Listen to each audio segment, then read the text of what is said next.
Selamat datang kembali dalam kelas online Deep Learning Anti Ribet bersama kelasdahsyat.com.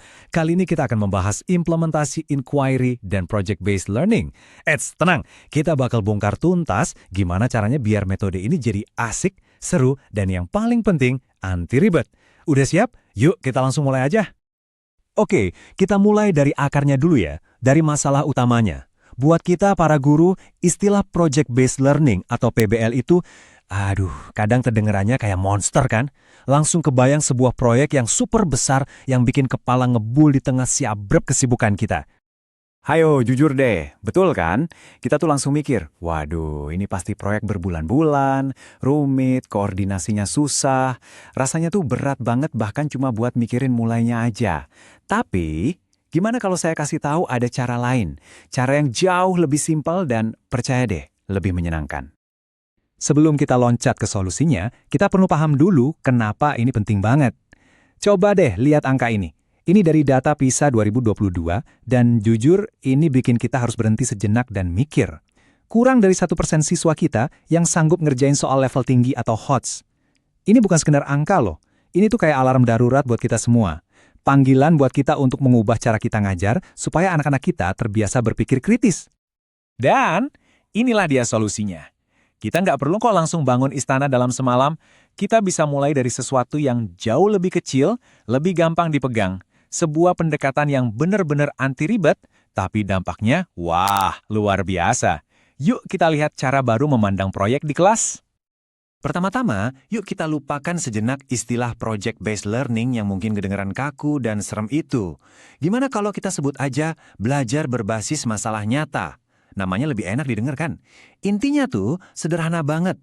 Siswa belajar dengan cara memecahkan masalah yang otentik.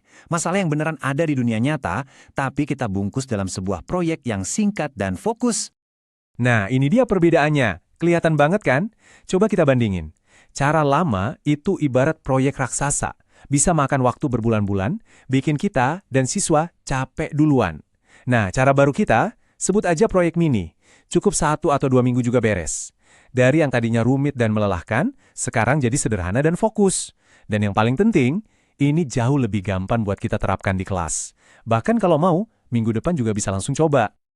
Oke, sekarang kita masuk ke bagian favorit saya nih. Kalau cara belajarnya berubah, artinya peran kita sebagai guru juga harus ikutan naik level. Ini bukan cuma soal teknik ngajar ya, tapi soal perubahan mindset yang fundamental banget. Nah, ini dia intinya. Kita ini bukan lagi Google berjalan yang tugasnya ngasih semua jawaban ke siswa. Lupakan peran itu. Peran baru kita sekarang adalah sebagai pemandu wisata dalam sebuah petualangan belajar. Keren kan? Jadi tugas kita bukan lagi ngasih jawaban, tapi memantik rasa ingin tahu mereka. Bukan jadi satu-satunya sumber ilmu, tapi kita yang mengarahkan dan memfasilitasi. Fokus kita geser total. Dari yang tadinya cuma mikirin hasil akhir, sekarang kita menikmati serunya proses penemuan bareng siswa-siswa kita. Terus, gimana dong caranya jadi pemandu wisata yang keren? Gimana caranya memulai proyek mini ini? Tenang, nggak usah bingung.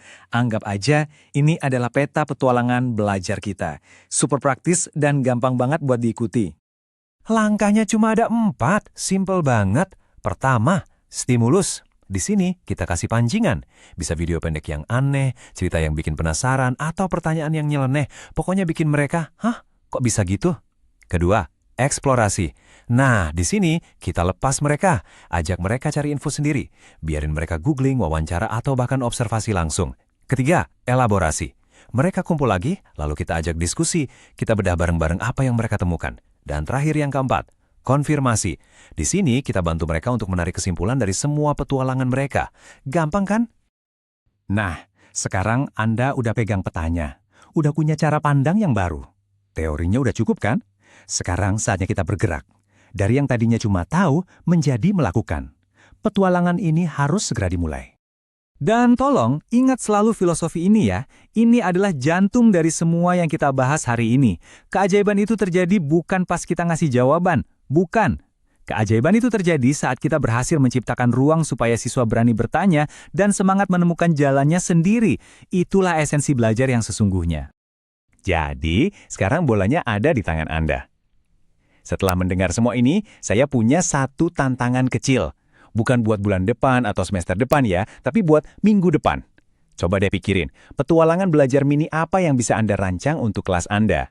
Mulai aja dari yang kecil, yang sederhana, dan lihat sendiri keajaiban apa yang akan terjadi. Semangat mencoba!